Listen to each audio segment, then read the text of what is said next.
ناظرین و سامعین السلام علیکم ورحمۃ اللہ وبرکاتہ۔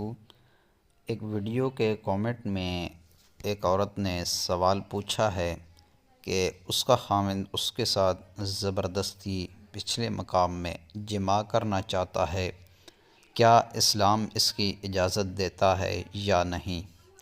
تو اس سے پہلے بھی ہم اس کے اوپر ویڈیوز بنا چکے ہیں اور سوشل میڈیا پہ کافی ساری ویڈیوز موجود ہیں۔ اس کی شریعت اسلامی میں قطعاً اجازت نہیں ہے۔